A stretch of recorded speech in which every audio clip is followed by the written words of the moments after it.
Geçin. Alo. Salam, başladı mı?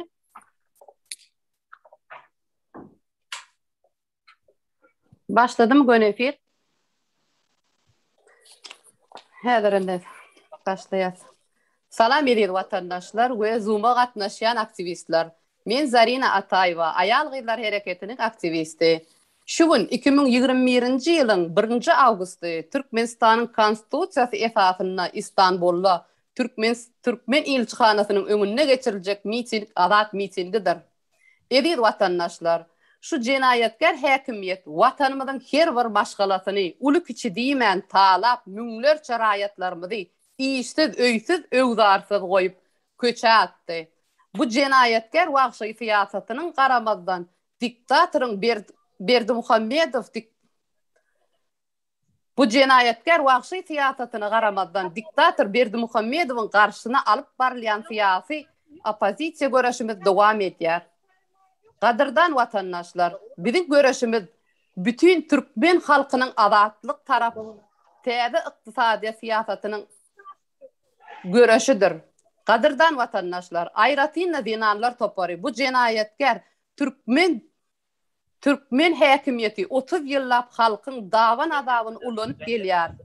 Ise doýmaz açgöz diktator döwleti mukaddes konstitusiýa kanunlaryny öz hemde tohum tiýjiniň bähbidine degişdirip Birleşen Milletler adam hukuklaryna demokratiýa garşy uly garakçy jenaýet işini alyp barýar. Şol sebäpden watandaşlar konstitusiýanyň 29-njy maddasyna esaslanyp şu gün 2021-nji ýylyň 1-nji awgustynda İstanbul şäherindäki yerleşýän Türkmen ilçihanasynyň öňünde döwlet opozisiýasynyň lideri Murat Kurbanowyň baş tutmagy bilen güni ýaýly miting efirde geçirýäris. Murat Kurbanow, eşitýäňizmi? Owa eşitýän, aýdyrym. Murat Kurbanow. İlçihanaň öňündäki bolup geçýän hereketlerden maglumat berseňiz minnetdar bolardyk. Yine ilçihanaň öňüne bardyk. O ýerde ilçihanaň wekilleri arda ýalypdyrlar. Yine teröristler gelýär. Обычный zatlar, ýa-ni her ilçihana baranmada şuraya ýazylýan zatlar. Biz terörist, biz bular öldürjek bolýar, bular gorkýar bizden ýene bardat. Şoň üçin o ýere spesialny polisler geldi. Polisler bize haýyş etdi, ýa-ni nime etmeň sebäbi sizde ruhsat ýok diýip. Indi bu ýerde iksan ýuridik nüans bolup geçýär. Kaçanla biz ýa-ni dernek ruhsat almany, olara ruhsat almany arda iýerin ýagdaýynda, olardan garşylyk bolmasa, olardan jogap okey gelen ýagdaýynda ruhsat hasap edilýär. Ýöne kaçanla biz YouTube'da hemme ýerde çıkış edip aýdan bolsak, onda walilikden bulara ruhsat bermeli bir täze bir zat çykyrdylar. Indi şo sebäpli bize haýyş etdiler, pasolstanyň öňünden gidinde protest etmeň, ruhsaty alyp gelin, problem bolmaz diýip. Indi şo sebäpli biz häzir aktivistler bilen başga gyra çekilýär, şo ýerde maslahatlaşyp walilikden ruhsat almana finansiýar. Sebäbi biz protestleri hökman suratda pasolstanyň öňüne geçirmeli. Biz bular bir kanun hereketlerini bütün dünya aýtmaly. Sebäbi pasolstanyň öňüne geçirmesek, başga ýerde geçirmemiz on güýji ýok. Sebäbi kime garşy bolsaň, kimin hereketleri bir kanun bolsa, biz şo ýerde şolary görkezip etmeli.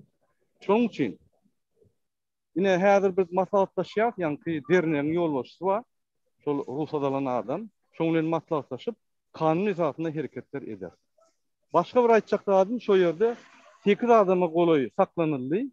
Şoň içinde Juma Sapar bar, şoň içinde Gowşsan bar we beýleki. Polisler bize häzir olar goýberip diýip aýtdy. Häzir biz garaşaly, eger goýbermeseler, biz gidip olar halas etmäni, adwokatlar hemmeleri pyrçat eder. Olar hökman goýberler, sebäbi biz kanun bozandyk. Ne şu ýagdaýlar bolup geçýär, şoň üçin ýene bir gerek pasolsta gorkup şu protesti durujak bolup hereketler etdi. Ol normal ýagdaý sebäbi bular gorkýar. Biz eger pasolsan öňüne barp başlasak, Türkmenistan galjagyny bilýär. Şoň üçin bular hak hokdy. Ýöne biz hökman suratda pasolsan öňüne, konsulstan öňüne protestlara Türkmenistanyň diktator prezidentini öwrütmeli. Bizde başka yol yok. Biz hükman öňütmeli. Şoň üçin ine şunky protest köp adam geldi. Her kim ýa-ni polisler şoýra eltdirmedi. Her ýerde ýollar bekler. Her gyra ýa-ni 15-20 adamdan çekildi. Adamlar köp geldi. Emme gelen adamlar köp taňar ýakasyn. Biz şu protestiň häzir netijelerini maslahatlaşyp, şo derinen ýol boşlugy bilen gürleşip haçan näçe çalt walilikden ruhsat alyp bilsek biz alar. Şonu geçirmek için. Protestler durmalı. Protestler inni başladı. Biz Türkmenistan'ın prezidentine ve onun haramzade hükümetini protestler geçirmeyen Türkmenistan'da da öğreder, daşında da öğreder. Bunu şuraya yazayım. Onda men Murat Kurbanov aydyp bolanmalsaňyz ädir sözü men bereyim. Gadyrdan aktivistler. Diktatora karşı göreşimiz vatan üçün, azat durmuş ve demokratiya üçün göreştir. Her täze gün Gurbangulyň karşysyna edilýän protestler, öňümizde goýulan syýasy meseleler maksatlaryň biridir. Egerde her bir syýasatçy bu nusga bilen ýola çyksa, diktatoryň soňuna çykar we adalaty watanymyza getireriz. Indi bolsa sözü Türkmen siyasatynyň veterany we dünýä siyasatynyň analitik politiki Muhammed Diýeji. Muhammed ağa söz sözlenler.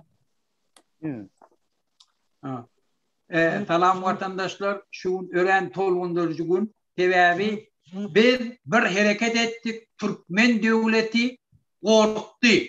Türkmen devleti Alo eştiliyor mi? Eştiyat.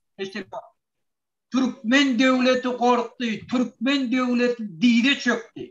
Tevavi eteceğini bilmeyen kanunluğunu hiç şunun önüne cevabı yokluğunu inni hemme pullarına dayanıp gelip polisiya hat yazıp olan dizine çöküp şunları getirmeyen biz şunlardan korkya aytmağa zadımız yok halkın önüne deyip bütün dünya car etti. Şol için şu ulu üstünlüktür vatandaş.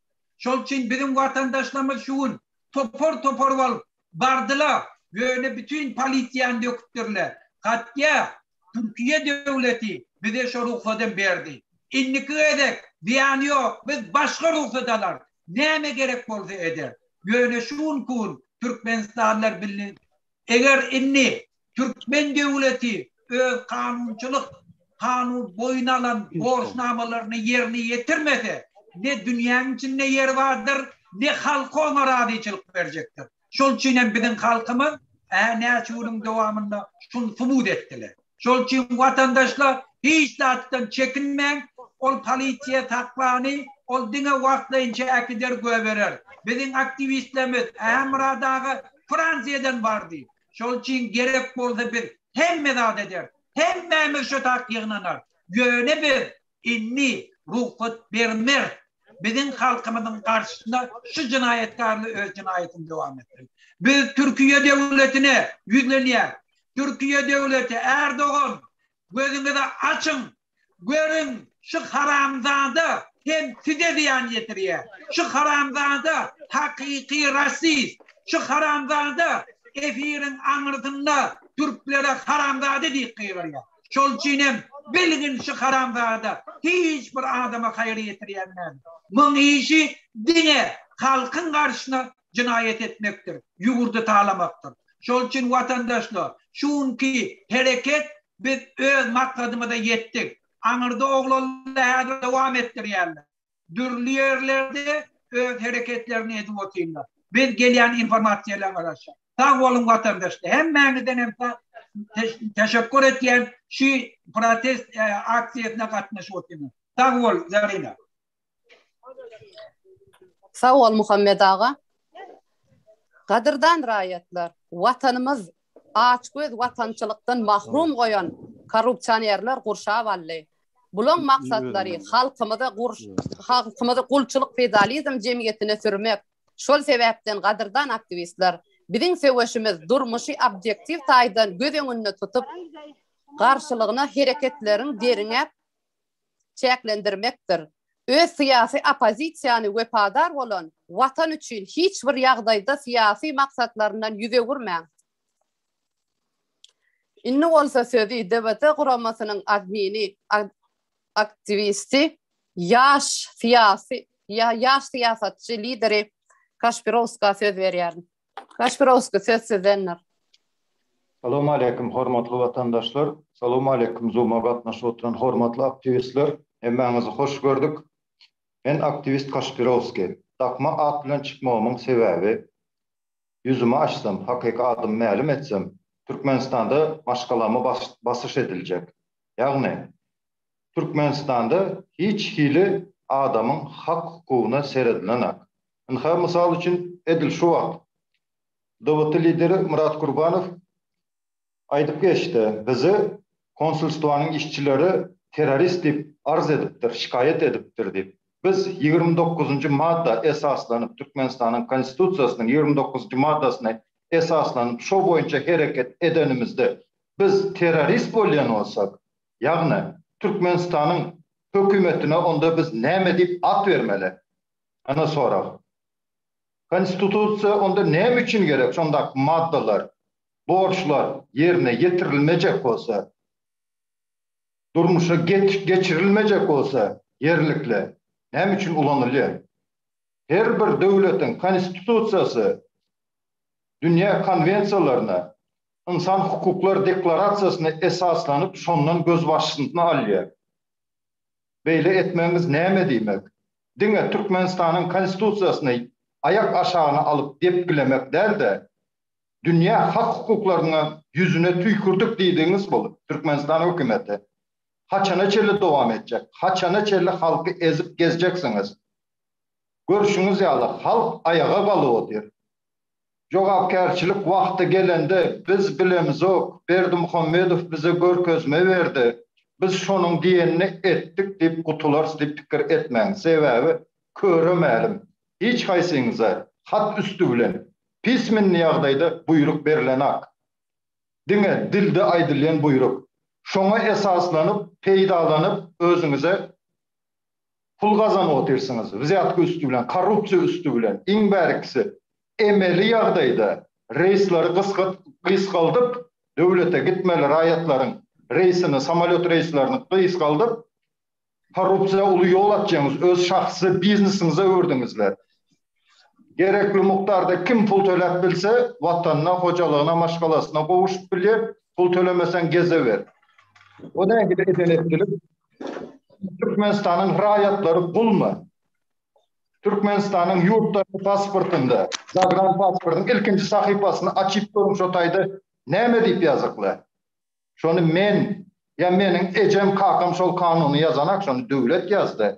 Döwlet şonu berjaý etmeli. Näme üçin berjaý edilen ýok? Berjaý edilmejek bolsa, näme üçin ýazyldy şo kanun? Ine size soram, Türkmenistan häkimiýeti. Jogap beriňler. Näme edenetdilik bolup durdy? Haýsy döwletde bar, haýsy döwlet öz halkyny şu derejede ezip otur? Insawan gowul zatdyr. Bir aklynıza aýlanyň sizem. Sizem halkyň içinden çykan, sizem Türkmen halkynyň bir bölegi, bir parçasy. Etmäňiň ýaly, aklynıza aýlanyň. Bir diktatoryň rejimine kulluk etmekden utanyň. Namys edin. Öz halkyny beýle çürkemek Allah'ın öňünde de, bendesiniň öňünde de uly günädir. Entägem wagty aklynıza dolanyň, aýlanyň. Ýene bir gezek Zoom'a gatnaşyp oturan aktivistlere köp sag bolsun aýtýan. Endi durmak ýok. Diňe öňe, diňe diktatory indirmek, agdarmak üçin diňe hereket etmeli. Öz hak hukukumuzy biz ele almaly, erkin Türkmenistan döwletimizi gurmaly. Ýene bir gezek sag bolun. Sözümü utardım. Sag bol Kaşpirovski. Aýdan sözleriniz için. Indi häzir men aýtjakdym. Eýdir watandaşlar, biziň halkymyz Orta Aziýa halklary bay gulaklardan, hanlardan, sultanlardan asyrlar boýy jebir çekip gelýär. Baylar, hanlar, sultanlar hiç bir asyrda da Türkmen halkyna erkin durmuş beren däldir. Doganlar Egerde adatlyga, din hukuklugy gazanjak bolsak, birleşip Türkmen demokratik revolüsiýasyny galdyrmaly. Progressiv Türkmen halky zulüm zorluk bilen türmelerde çüýredýär. Halkymyz bolsa öz jilladynyň ilini öpýär. Bu bir uly, bu bir oguz nesline gelişmejek zatdyr. Inni bolsa sözi ayal gyzlar hereketiniň syýasy aktivisti Mert Türkmen zenany Aýna Aýdogdywa söz berýär. Aýna Aýdogdywa söz sizendir.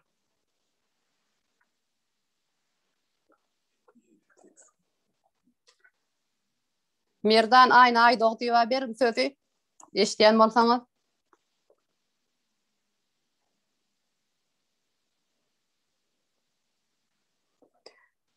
Bol ýaşdaýda Aýna Aýdogdywamyz eşitmeýän bolsa, biz häzir içimizde zadymyz bar. Mert Zenan gelinimiz Lesla berýär sözi. Lesla söz görläýberin. Salam vatandaşlar, söz bereniňiz üçin sag bolun. Gaty gynansak da şu wagt Türkmenistanyň içindäki, daşyndaky grajdanlar gaty kösenýär-de öz şol siýasat neme oturan adamlar gaty kösenýär-de öz halkyny, esasan Türkmenistanyň içindäki grajdan hiç kim hak hukugyny talap edilen içinde hiç kim tarapyndan gorulan hak hukuk ýok.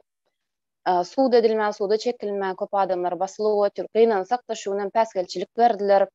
Ýöne bizi hiç kim durdurup bilmez. Belkim bir gün, 2 gün soňa geçirirler, belkim 3 saat soňa geçirir. Ýöne biz indi bir aýa galandan soň durumlarys nisip bolsa öz islegimize, islen zadymyza ýetersiz. Hakykata biziň islegimiz hem hakykat, biziň islegimiz hem adam haklaryny talap etmek, adam ýaly ýaşamak, gitmek Türkmenistana mysal üçin çağlamyzyň ýanynda Türkmenistan pasportlaryny almak.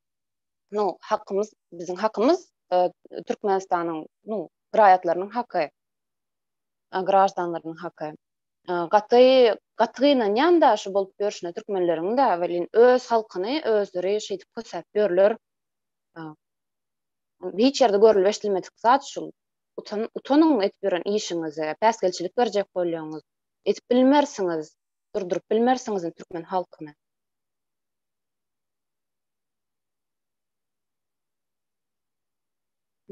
Oldu Zarina apa. Bolýa, sag bol Leslie, aýdan sözleriňiz üçin. Häzir biz sözümizi Bayram Türkmen diýip bar, biziň ýaş aktivistimiz şoňa söz berýär. Bayram Türkmen söz sizden.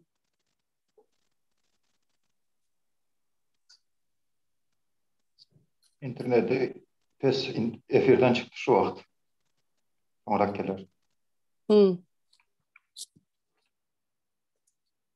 İçimizde Gülälek diýip biri bar. Aktivistimiz ýaş. Şolaram gürläp öz zatlaryny aýdyp berseler. Fikirlerini. Salam vatandaşlar, sağ olun Ataýewa.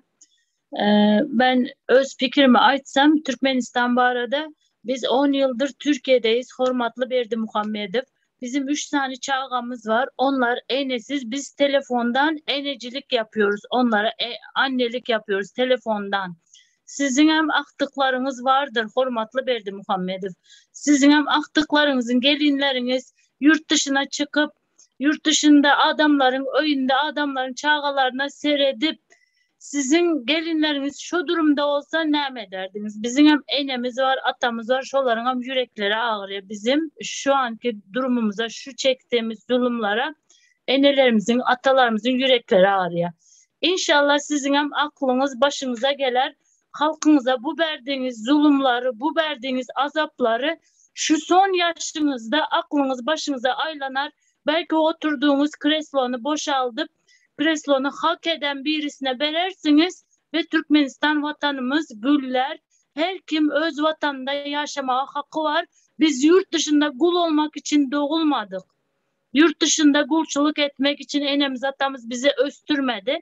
İnşallah sizin aklınızın başınıza gelmesini diliyorum Allah'tan ve tez zamanda bu olur.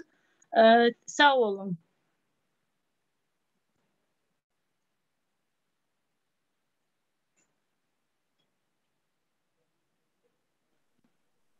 Zarina Ataýewa mikrofonunuzga. Bağışlarsınız. Sağ ol, aydan sözleriniz için gülälek. Häzir sözümde yaş aktivistimiz Violeta berýär sözümde. Violeta, söz sizdenler. Здравствуйте, уважаемые земляки. Здравствуйте, Зарина. Спасибо, что слово дали. Я сейчас хочу обратиться к работникам консульства. Хочу сказать, уважаемые работники консульства, но извините, мне никак не получается сказать вам, уважаемые. Значит, обращаюсь к вам, работники консульства. Вы получаете зарплату из народных денег. Вы должны выполнять свои прямые обязанности. Работники консульства и работники посольства. Значит, в данный момент о чем требует народ? Почему народ пришел к консульству? Народ требует замены паспортов. Народ требует, чтобы вы возобновили свободные авиарейсы, чтобы мы спокойно могли заезжать внутрь к себе на родину и смогли свободно выезжать. Разве мы просим многого? Бердымухамедов и все остальные чиновники, разве мы просим многого? Неужели трудно обеспечить народу свободные авиаперевозки, как правильно сказать, авиасообщения? Неужели так трудно обеспечить? Неужели так трудно обеспечить, чтобы мы смогли свободно менять паспорта здесь, находясь за границей?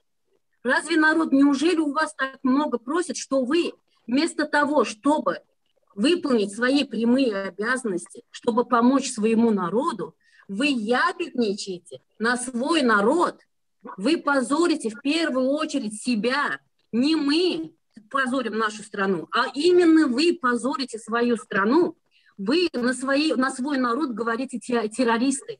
Вы вообще думаете, что вы делаете, работники консульства? Вы с головой своей вообще дружите? Как можно на свой народ жаловаться, что они террористы? Вы вообще с ума сошли? Нас всего 5 миллионов. Что вы позорите себя? Что вы позорите свой народ? Обеспечьте народу то, что мы от вас требуем.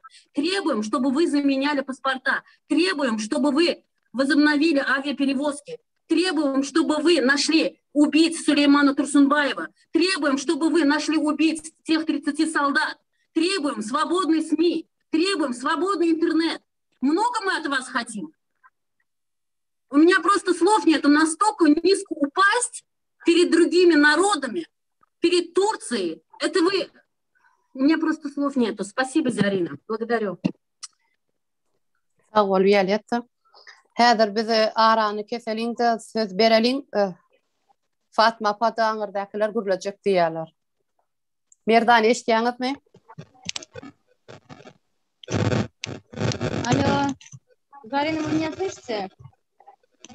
Eşdiýän. Fatma Pavamka. Merdan.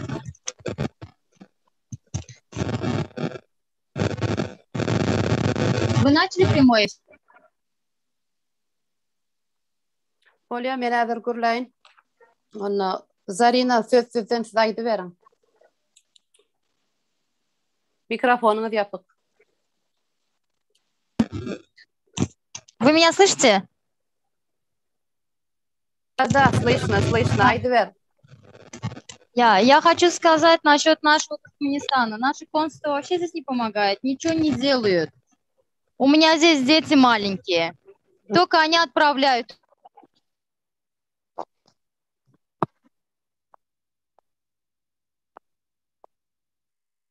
Связь пропала.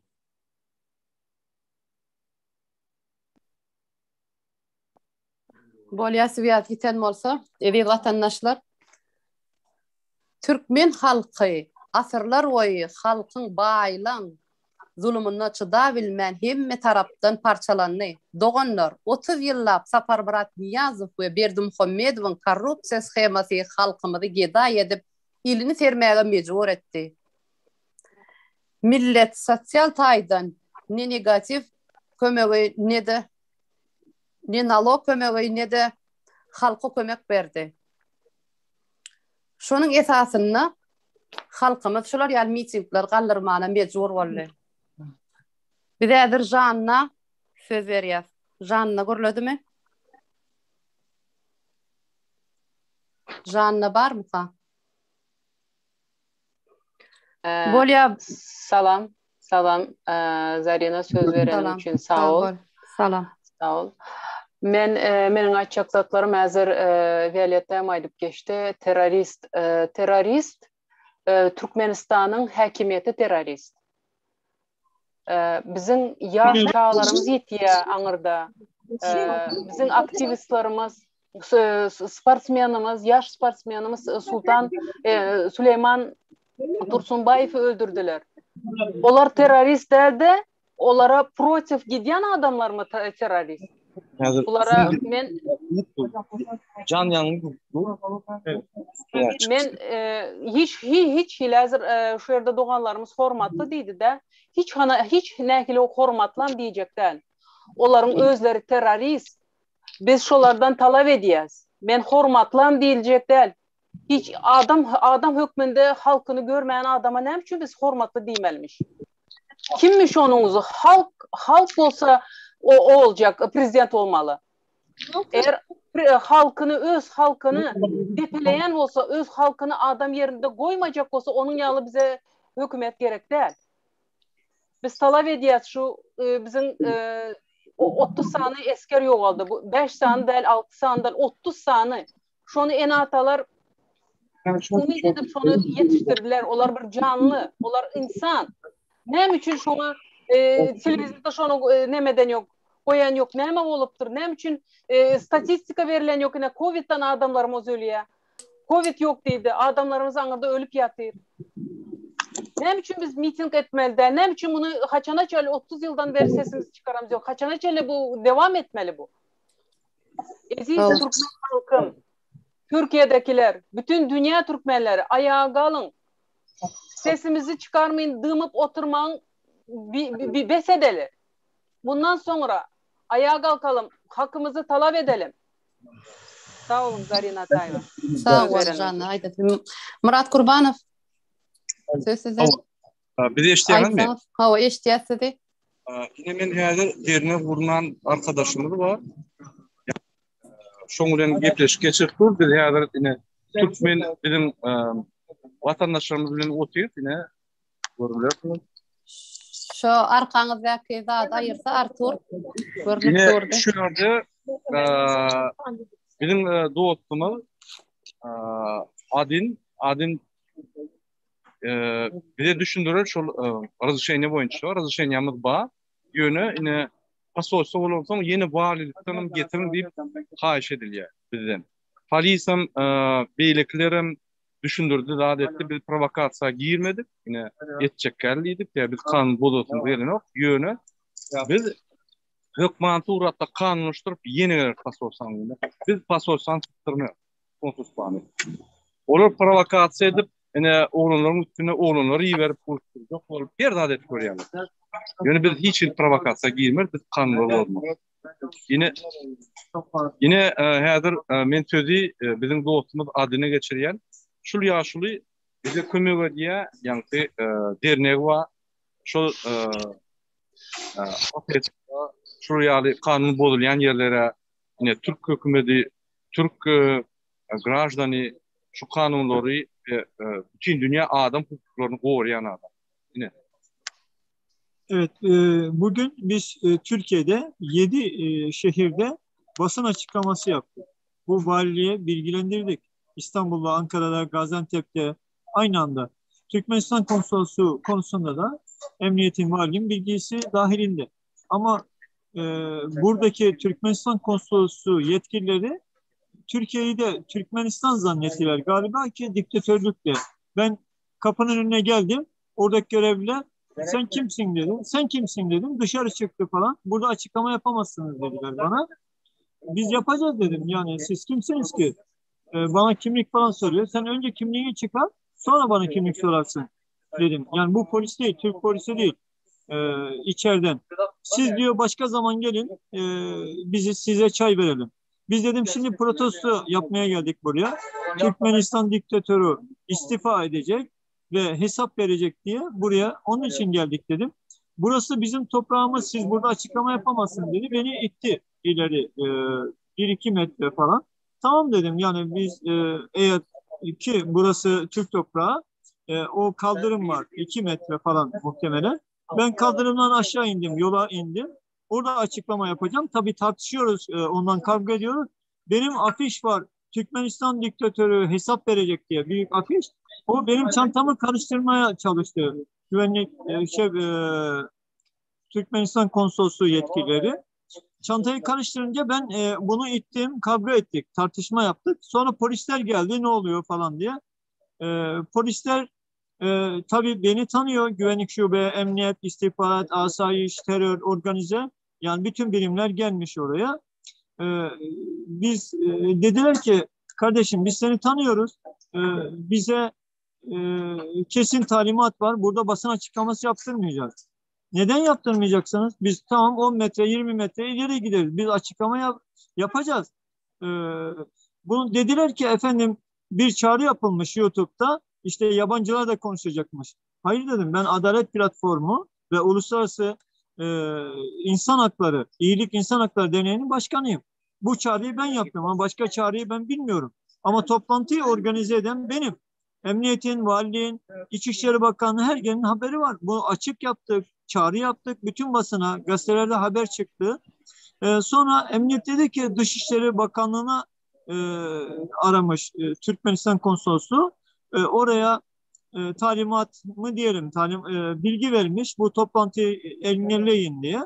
Bize kibarca kapalı devre emniyet dedi ki bu yazılmamak ve konuşulmamak, haber yapılmamak kaydıyla size şunu söylüyoruz. Dışişleri Bakanlığı'ndan bize kesin talimat var. Burada eylem yapamayız. Ben Türkiye'de yaklaşık 36 yıldır cemiyetçiyim. 15 yıldır profesyonel eylem yapıyorum. Rusya konsolosluğu, Çin konsolosluğu, İsveç konsolosluğu, İsviçre konsolosluğu, Amerika vesaire. Yani Mısır, Suriye bütün konsoloslukların önünde eylem yapıyoruz. Biz orada bir taş atmıyoruz. Herhangi bir sadece siyasi mesajımızı insan hak ve hukuklarına riayet edilmediğini, Türkmenistan'da insanlara zulüm edildiğini ve bu devlet başkanı istifaya davet edeceğimizi söyleyeceğiz dedim. Dışişleri Bakanlığı'nın talimatı var. Biz de güvenlik şube olarak sizi burada engel olacağız, yaptırmayacağız. Eğer yapmaya kalkarsanız içeri alın. Biz dedik içeri almaktan bir korkumuz yok. Alabilirsiniz. Ama biz toplantı yapmadan içeri alamazsınız. Bir takım arkadaşlarımızla biz orada polisle ve Türkmenistan konsolosluğu yetkilileriyle tartışma arenasında arkadaşlarımızı içeri almışlar. Ben dedim ki bunları içeriden bırakmadan biz buradan ayrılmıyoruz. Ya beyefendi dedi siz ayrılın ben bırakacağım. Şimdi arkadaşlarımız orada kaç arkadaş var orada? 8 arkadaşımız var.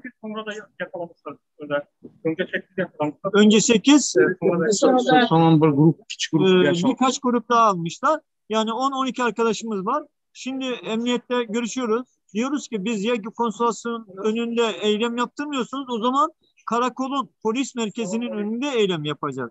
Ya bunları serbest bırakın ya da biz eylemimizi karakolun polis merkezinin önünde yapacağız. Serbest bırakacaklarını iddia ettiler. Eğer bırakmazlarsa biz de buradan polis merkezine gideceğiz. Yani normalde gözaltı bugün işte pazar tatil diye belki yarına kadar bırakabilirler. Göz korkutma yani burada Türkmenistan vatandaşlarının gözünü korkutmak için böyle yaptıklarını düşünüyorum. Pardon efendim sizden bir şey sorabilir miyim? Bunu şimdi şu anda Türk Dışişleri Bakanı mı istemiyormuş bizim eylem yapmamıza? Hangisi yoksa Türkmenistan mı? Bu elinde bir belge göstermedi. Türkmenistan Konsolosluğu Dışişleri Bakanlığı'na müracaat yapmış. Burada pazar günü eylem yapacaklar. Bizim hayatımız tehlikede falan gibi şeyler söylemişler. Sanki biz taş atmayacağız, bomba atmayacağız, molotof atmayacağız. Biz sadece slogan atacağız. Türkmenistan diktatörü, Türkmenistan'dan defol, istifa et. Bunu söyleyeceğiz. Evet. Neden şu anda Türkiye yetkilileri bizim arkamızda değil? Yani polisi ya da bilmem Dışişleri Bakanı neden bizi kollamıyorlar? Neden bize destek olmuyorlar? Şimdi normalde hani biz Çin'de, Rusya konsolosluğunda falan eylem yaptığında polis herhangi bir müdahalede bulunmuyor. Burada da zaten hani onları Viyana Sözleşmesi'ne göre 50 metre 100 metre meselesi var ama biz 50 metre 100 metre uzakta yapmamıza da polis müsaade etmedi. Polis birkaç birim gelmiş. Terör, organize şube, terör şube, istihbarat şube, güvenlik şube, asayiş şube gibi birimler gelmiş. Onun için birbirinden habersiz. Normalde biz 2 saat önce Dünya Sağlık Örgütü'nün önünde de basın açıklaması yaptık. Yani hem de Türkiye çapında yaptık, Ankara'da, Gaziantep'te. Hiçbir sıkıntı yok. Yani orada protesto yapıyoruz da bir sıkıntı yok. Burada Türkmenistan konsolosluğunun bizim polisimize emir ve yani emir vermesi, Dışişleri Bakanlığı'na emir vermesini ben bir insan hakları örgütü başkanı ve savunucusu olarak, bir adalet platformu başkanı olarak bunu kınıyorum. Bizim polisimize ve Dışişleri Bakanlığımıza emir ve talimat veremez. Ancak hani NATO da veremez zaten. Biz orada 50-100 metre kuralını da ihlal etmedik zaten. Basın açıklamasına başlamadan, daha pankartı açmadan engel oldu. Burada polisin bu tavrını kınıyoruz. Arkadaşlarımızın da serbest bırakılmasını sizin vasıtanızla bu diktatöre yardımcı olmaktır. Türkiye bir hukuk devlettir. Türkmenistan diktatörlüğünün talepleri doğrultusunda Türkmen kardeşlerimizi içeri almak, Türkmenistan diktatörüne yardımcı olmaktır. İşkencecilere ortak olmaktır. Buradan Süleyman Soylu Bey'e de sesleniyorum. Az sonra cep telefonundan arayacağım. Ulaşamazsam da mesaj atacağım. Hem kendisinin cep telefonuna, hem özel kalemine, hem de müşavirine telefon atacağım, böyle bir şey oldu diye. Şimdi güzellikle çözmeye çalışıyoruz. Basına daha aksettirmedik. Ama sizin vasıtanızda da Türkiye hükümetine, Cumhurbaşkanı'na sesleniyoruz. Yani daha arkadaşlarımız içeride serbest bırakın diye bir eylem yapmadık ama başımıza gelenler bunlar. Murat Bey sırf bu iş için, bu insan hak ve ihlalleri yapılıyor Türkmenistan'da. Bizim toplantımıza destek olmak için Fransa'dan geldi. Dün konuştuk toplantıda, arkadaşlarımız geldi. Ama burada 10-12 arkadaşımızı aldılar. Bunu kınıyoruz. Yani sadece Türkmenistan diktatörlüğünü değil, o diktatörlüğün emir ve talimatları noktasında polisin işgüzarlık yaparak, Dışişleri Bakanlığımızın işgüzarlık yaparak bizim toplantımızı engelleme hakkı yoktur. Bizim anayasal hakkımızdır. İstediğimiz yerde, trafiği tıkamamak şartıyla istediğimiz yerde önceden izin almaksızın, bilgi vermeksizin, hatta bilgi bile vermeksizin bizim anayasal hak, toplantı yapma hakkımız vardır. Kaldı ki biz bunu açıktan basın yoluyla da diğer yollarla da, mail yoluyla da valiliğe, emniyetin haberi doğrultusunda toplantı yaptık. Biz zaten izin istemiyoruz. İzin istersek hiçbir zaman izin verilmez. Hiçbir toplantımızı biz 15 yıl boyunca İsviçre konsolosluğunda olsun, Çin, Rusya konsolosluğunda izin istemeyiz. Biz sadece bilgi veririz. Biz şu saatte şurada toplantı yapıyoruz. Bilginize, siz emniyet tedbirlerinizi alınız diye. Ama buna rağmen polis işgüzarlık yaptı. Şimdi 12 kişinin serbest bırakılmasını bekliyoruz. Bırakılmazsa da buradan polis merkezinin, Yeşilköy Polis Karakolu'nun merkezinin önüne gideceğiz. Sizlerden de Uluslararası İnsan Hakları Örgütü'ne çağrıda bulunuyoruz. Derhal arkadaşlarımızın serbest bırakılmasını istiyoruz. Yoksa bu işkencecilerle ortaklıktır, diktatörlüğe yardımlıktır. Aynen, aynen. Ben çok teşekkür ediyorum size. Pardon. Teşekkür ediyoruz. Yani bu mazlumların biz size efendim. Biz efendim sağ olun. Siz bugün şahit oldunuz. Bakınız, eğer Türkiye'nin içinde bunlar öz sözünü geçirmek için böyle çırpınıyorsa siz düşünün bizim Türkmenistan'da neler oluyor. Biliyor musunuz? Bu insanlar bir canı yanmayandan çıkmadı. O çocuk çoluğunu bıraktı geldi. Şu anda en son duyduğumuz biliyor musunuz ne? Yani Türkmenistan'da çok küçük yaşta çocuklar yitiyorlar. Organ mafyası varmış. Eğer organ mafyası var olsa neden bizim yukarıdakiler hükümetimiz hiçbir şeye şey yapamıyor? Demek ki bunlar da onun içinde demek. Yani görüyor musunuz? Hazır şu durum, yani Türkmenistan katastrofa. Türkmenistan bitmiş demek. O yüzden insanlar bu şeye geldi. Miting yapmak istiyorlar. Hiçbir insanı rahatsız etmezsen. Ne teröristi ya terörist diyorlar. Ne teröristi? İnsanların elinde bir şeyler var mı yani oraya? İstanbul'a gelmişler. Evet. Yani biz Tayyip Erdoğan'a buradan sizin vasıtanızla sesleniyoruz Türkiye'nin Cumhurbaşkanımıza. Diyoruz ki nasıl katil Esed'e tavır aldıysan, nasıl İsrail Başbakan'a, Cumhurbaşkanı'na one minute dediysen, tavır aldıysan, nasıl Sisi'ye tavır aldıysan, Türkmenistan diktatörü Berdi Muhammedov'a da tavır al. One minute'de zalimlerle işbirliğine hayır de ya da ona güzellikle anlat. Belki zulmünden vazgeçer. Bu yaptığınız diktatörlüktür. İnsan haklarına aykırıdır. Bize yakışmaz, size de yakışmaz. Dolayısıyla biz Türkiye devletinden de Türkmenistan devletine bir tavır koymasını bekliyoruz. Bu haklı davamızda Türkmenistanlıların halkının yanında, diktatörün yanında değil, halkın, milletin yanında olmasını Türkiye devletinden istirham ediyoruz. Çok teşekkür ediyorum. Çok teşekkür ediyorum. Ben minnettarım sizden. Sağ olun. Sağ olun. Biz de teşekkürler. Sağ olun. Hurmatly vatandaşlar, men öne hemme Türkmen halkynyň adyndan Aydyna sağ bolsun aýdýan. Siz de sağ olun. Arasy yürekli, hakyky öz watanyň patrioty şul adam Türkmen halkynyň ýagdaýyny, agyr ýagdaýyny görüp bize kömek edýär. Ýöne bir zat belli etmek. Konsolstvo, pasolstvo, Türkmenistanyň mafia hökümeti öwrenşmeli. Biz hemme pasolstva konsolstva barmaly. Öz kanun esasyna, öz pretenziýalaryny, öz haklaryny düşündürmeli şolar. Şolar bizi dinläp, bular öz işlerini ýötmeli, öz işlerini, ýani kanun esasyna ýöretmeli. Ine şoň üçin biz barýar. Biz o ýerden ne terroristik ya provokasiýony zatlar goşulýar. Munda menen biz Türkmenistandan diňe kanun esasyna hereketleri talep edýär. Ine şoň üçin biz bagşlan, biz bu ýerde açyk maslahat geçireli, şo tutulan oglanlary biz gidip halat etmeli. Sağ olun. Köp sağ olun Murat Kurbanoviç. Sağ olun. Dowam ediyorum. Biz nimeden çıkmalı bolýar.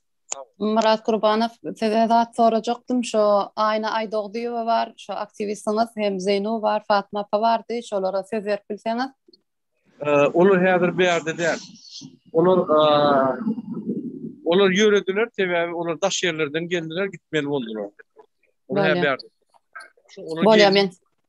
Bizim vatandaşlarımız var. Yürüte 700 kilometreden samolyot bilen geldiler şöyle yankı Konstan oyuna çıkış edip öz protestlerini görkezlerine. Şuraya al vatandaşlarımız var.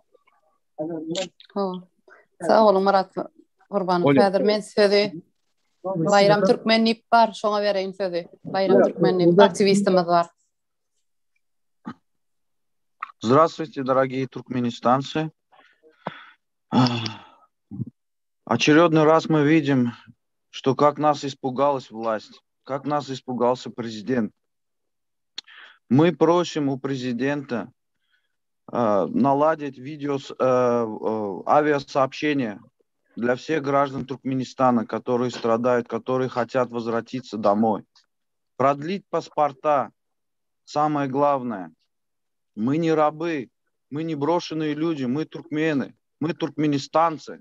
Мы просим своих прав. Туркменистан вошел в объединенное сообщество Объединенной Нации. Он подписывал все законы. Поэтому мы требуем наши права, чтобы мы не были чужими в других странах, чтобы на нас косо не смотрели. Мы просим выпуск всех активистов, бесследно исчезнувших, мы не знаем где, всех людей. Мы будем выходить, мы будем продолжать наше пикетирование. Мы будем всегда. Мы объединились, туркмены. И туркмены никогда не забудут все преступления, никогда не забудут и никогда не простят все преступления Берды Мухаммедова. Спасибо, я все. Bayram Türkmen doğru aýtýaňyz. Sebäbi içinde bir kanun basylyp otyr, ýitirilip otyr hemme aktivistlerimizi. Hiç bir hereket etmesin diýe. Şu halk öz Türkmen halkyny edip otyr. Galmaga hiç ýyl ruhsat bermeýär, hiç ýyl. Häzir biziň aktivistimiz var, Timur Nazarow diýip söz bereliň şoňa. Timur Nazarow söz sizden aýdy berin. Köp sağ olun söz bereniz için. Köp sağ olun. Biz bugün degendik, erteden garaşdyk şu protestlara. Hemme dokumentler doğru diýdiler hova. Hiç bir problemi yok diýdiler hova. Ine soň informasiýa 8 adam tutulýar diýip aýtdylar da. Yaman biz nämet kaýdy golatlara. Täzinde şu ýerde Türkiýanyň hökümeti rejimi gulluq etdi. İçinde satılan adamlar var hava. Nisip bolsa şu gün birleşip kim moda şowasın ýene birleşip harekete geçsek nisip bolsa bu rejimi yeňeriz nisip bolsa. Sädine buň soň geldi. Gitjek ýeri ýok. Hemme il bilýär, hemme türkmen dünýäsi bilýär. Hemme türkmen dünýäsi şu narkoman, şizofrenik. Bizim halkı näme Türkmenistamyz ýönetýär. O tür narkoman, narkotik nämesi bunkerde. Näçe adamlar ýolupdy. Näçe çağlar satılıp durýar. Birinji şol organ mafiýasy Awganistanda bardy. Bir 10 ýyllap aňyrda bar o. Şol Awganistan, Pakistan ortasında çağlary, ýaş çağlary, 8-9 ýaş çağlary 9-10 000 dolara satýarlar. Öz e-mail tapan satýarlar o. Dokumentalny hem atar başçılar bardy. Soň Türkmenistanda başlady şu organa satyp çağlary. O belki tohum tiji Berdimuhammedow şol Batkyz zapowiedligini Awganistan bilen Guşgy bilen Gerat ortasyndaky näme serkedi hemmesine şol çıktılar hiç mi geltenoklar şurada. Şol Awganlary hemme boksluklary narkotik mafiyasy hemme boksluklary şol doğanlary yegenleri oňar otyr hova. Gitýän maşynlar bar aňaryk Awganistana gitip barýan maşynyň içinde furo maşyny doğanna ya şo nämen yegenlere aýyt maşynlary şolaryň içinde çağan sesi kıyız maşynyň sesi gelendiňi Awganistan tarapda aýtdylar o. Ýöne açmak bolanok. Sädinde açsa olary basacaklar ya bir atacaklar bir etjekler näme belki tamojnlary. Köp saatlary bilip dursa biz berden. Köp saat ýöne käbir mesele biz bir zat diýip aýtsak, şonuň dokumentalny videosyny görkezsek, olar şol olan tapyp basarlar. Şoň üçin olar basmasyn diýip köp saatlary dokumental ýa-da dokumentleşdirip şolary hemmesini arkiwe basyp otýar.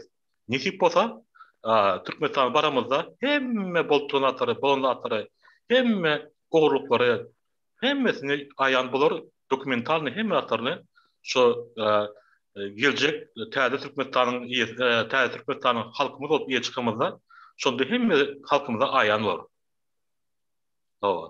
Şoň üçin üne bizim güýjümiz diňe birleşmekde. Şoň üçin hiç tada garamazdan şu haramlardan karşısına, şu hayvanın karşısına, şu adam öldürücünün karşısına, şu doğunun karşısına, o hayvan ama nämet ya, hayvanın katörü ama hayvan diýýärsin. Hayvandan beter ol. Şoň üçin şuny nisip bolup birleşip, bileje hemme tarapdaýyn, Ors türkmenleri, hemme ýurdun, dünýä türkmenleri birleşip, bile hereket edip, şu bolmady, şu gün bolmadymy? Ýerde etjek bolmady.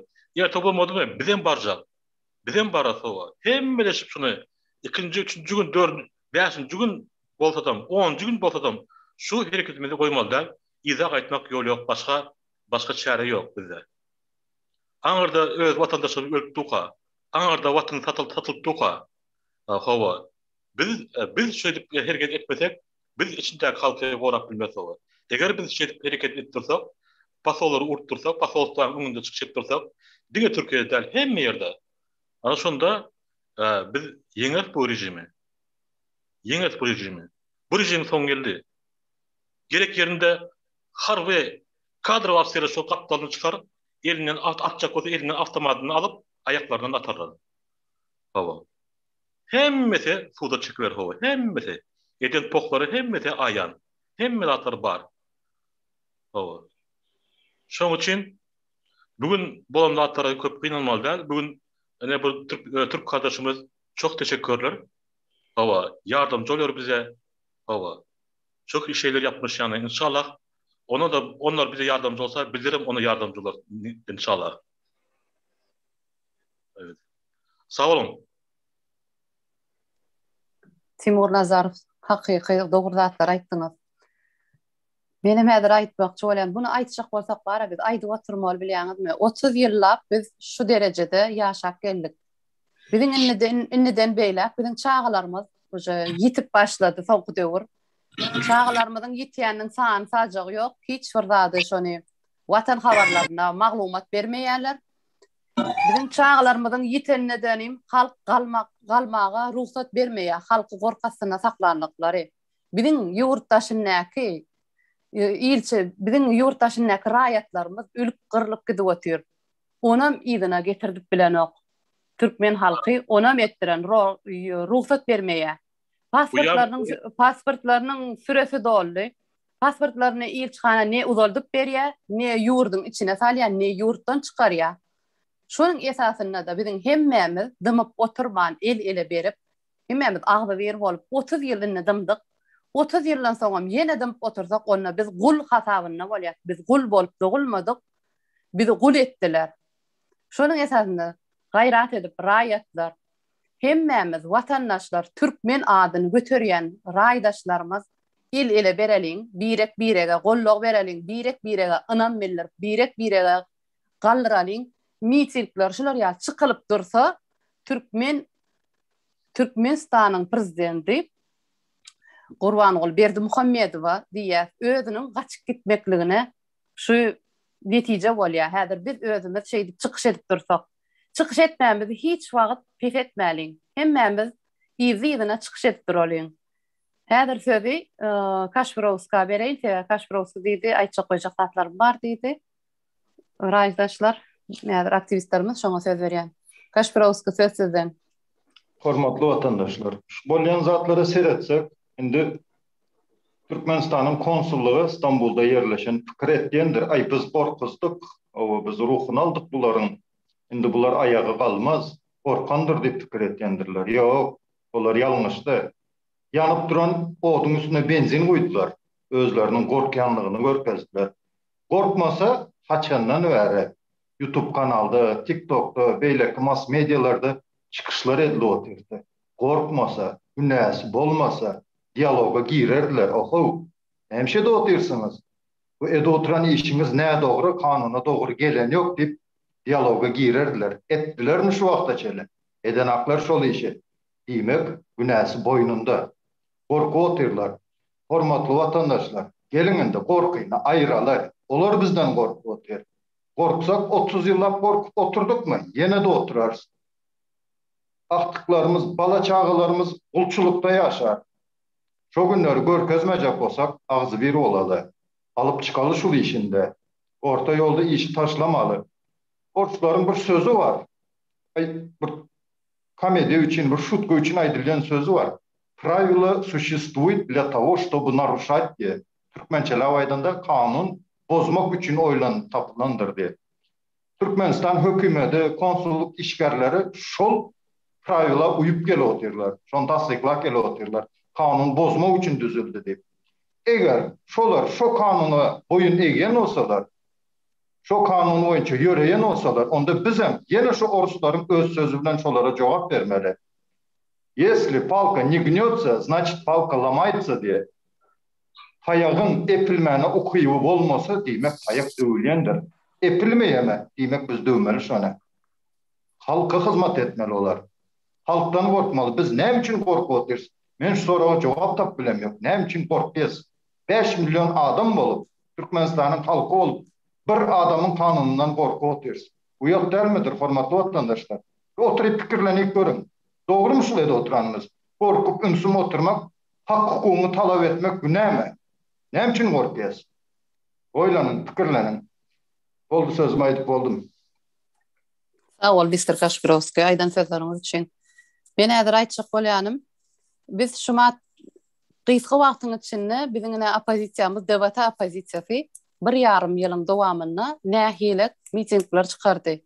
Ýöne 30 ýyl mundan hiç ýyl şular ýaly mitingler hiç bir adam çykarmaýardy. Inne halk göz ýetirdi. Halk biraz özüne güýjüni daýanyp başlady. Özüne bolan ynamyny artyp başlady. Watana bolan söýgüsini, watana bolan gadyryny bilip başlady. Kösençiň nähilekdigini gözü öňüne getirip başlady. Şonuň esasynda 1,5 ýylyň dowamynda bir gidendik mitingler galdyrdyk. Hiç bir adam şular ýalyk etmeýärdi. Innen bundan beýlägem şu mitinglerimizi bet etmäliň dälim izlidina çykaran Zoom protestleri edin, miting protestleri edin, Zoom programmalar çykaryn, TikToklarda çykyn, her kim öz edi bilen hereketinden göreşsin, hak hukugyny talap etsin her kim. Eger de hak hukugyny talap edip bilmejek bolsa, onda sen gul hasabyna bolan günüňe şükür edip ýaşa bermeli. Şonuň üçin häzir kim görülecek bolsa, häzir söz berýän gürläň Aydın. Kim gürläsi gelýär? Можно я слово скажу? Буквально минуту. Айда вер, Виолетта. Хочу обратиться еще раз ко всем работникам консульств и посольств. Позор вам. Позор вам все послы Туркменистана. Позор вам все работники консульств Туркменистана. Позор вам министрам, которые находятся возле Бердымухамедова. Позор вам всем мужчинам, работникам органов, которые носят погоны.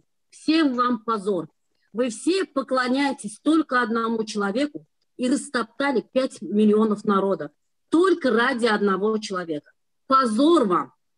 Постыдитесь. Снимите хотя бы эти погоны и оденьте, наверное, платья. Поскольку форму носить и брюки носить вам не к лицу. Все, благодарю. Sağ ol, Violetta. Kim görülecek? Zarina, можно я скажу?